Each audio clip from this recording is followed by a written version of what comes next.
Hello and welcome all of you to this video.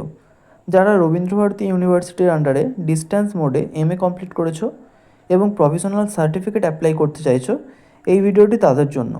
এই ভিডিওতে আমি বলবো কী কী ডকুমেন্টস লাগবে তার জন্য, কিভাবে আবেদন করতে হবে, ফি কত, কতদিনে সেই সার্টিফিকেট পাওয়া যাবে, এবং যারা হাওড়া রেলওয়ে স্টেশন হয়ে ইউনিভার্সিটি যেতে চাও তারা কিভাবে যেতে পারো সেই রুটটাও আমি বলে দেবো। প্রথমে বলি, যারা হাওড়া রেলওয়ে স্টেশন হয়ে ইউনিভার্সিটি যেতে চাইছো তারা হাওড়া রেলওয়ে স্টেশন থেকে বেরিয়ে স্টেশন সংলগ্ন যে মেট্রো স্টেশন আছে সেখানে যাবে। সেখান থেকে মেট্রো ধরে তোমরা সোজা যাবে করুণাময়ী। এরপর করুণাময়ী মেট্রো স্টেশন থেকে বেরিয়ে স্টেশনের সামনেই যে রাস্তাটা রয়েছে সেখান থেকে তোমরা অটো ধরে নেবে। অটো সরাসরি ইউনিভার্সিটির সামনেই নামায়, তবে এক্ষেত্রে ভাড়ার বিষয়ে একটু সতর্ক থেকো। কোনো কোনো অটোওয়ালা 15 টাকা ভাড়া নেয়, আবার কোনো কোনো অটোওয়ালা 30 থেকে 35 টাকাও ভাড়া নেয়।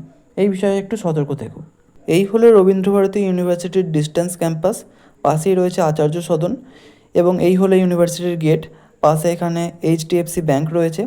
গেট দিয়ে ঢোকার পর প্রথমেই তোমাদের আই কার্ড চেক করা হবে, তাই অবশ্যই আই কার্ড সঙ্গে নিয়ে যাবে। এরপর তোমরা সোজা চলে যাবে তিনতলায়। তিনতলায় গিয়ে 301 নম্বর ঘরের সামনে তোমরা অপেক্ষা করবে। সেখানে স্যার আসলে তোমাদের ডেকে নেওয়া হবে এবং তারপর তোমাদের সমস্ত ডকুমেন্টসগুলো সেখানে ভেরিফাই করা হবে। এবার বলি ডকুমেন্টস কী কী লাগবে। প্রথমেই লাগবে অ্যাপ্লিকেশান ফর্ম, যেটা তোমরা ইউনিভার্সিটির ওয়েবসাইট থেকে পেয়ে যাবে। সেখান থেকে ডাউনলোড করে প্রিন্ট আউট করে নেবে এবং তারপর ফিল আপ করে নেবে। এর সাথে তোমাদের লাগবে টোটাল 5টা রেজাল্টের জেরক্স কপি, এবং তার সাথে প্রত্যেকটি সেমিস্টারের অ্যাডমিটের জেরক্স এবং রেজিস্ট্রেশনের জেরক্স। এই কয়েকটা ডকুমেন্টস তোমাদের লাগবে। এই সমস্ত ডকুমেন্টসগুলো তোমরা দেবে, তারপর ওগুলো চেক করে তোমাদের হাতে দিয়ে দেওয়া হবে। এরপর তোমাদের চলে যেতে হবে 4 তলার 401 নম্বর ঘরে। সেই ঘরে গিয়ে তোমাদের কিউআর কোড দেওয়া হবে।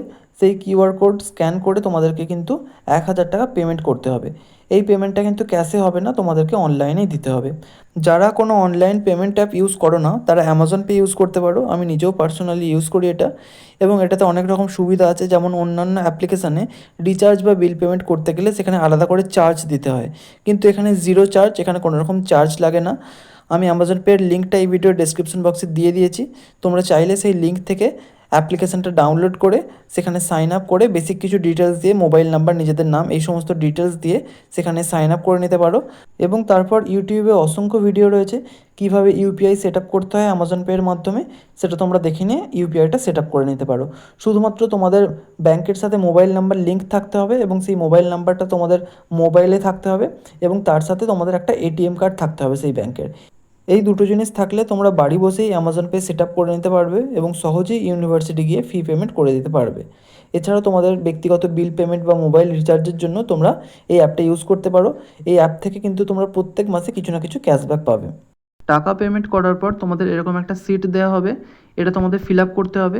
ফিল আপ করে তোমাদের আগের সমস্ত ডকুমেন্টসের সাথে এগুলো জমা দিতে হবে।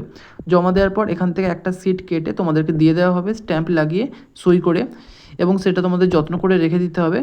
পরে যখন তোমরা সার্টিফিকেটটা তুলতে যাবে তখন এই স্লিপটা কিন্তু তোমাদের কাজে লাগবে।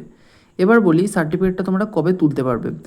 ওখান থেকে তোমাদের মোবাইল নাম্বার নিয়ে নেওয়া হবে, এবং যখন সার্টিফিকেট আসবে তখন তোমাদের মোবাইলে ফোন করে জানিয়ে দেওয়া হবে। তো এটাই ছিল আজকের ভিডিও। ইনফরমেশানগুলো যদি তোমাদের কোনো কাজে লেগে থাকে তাহলে ভিডিওটিকে একটা লাইক করো, আর যাদের প্রয়োজন তাদের সাথে অবশ্যই ভিডিওটি শেয়ার করো। Thank you.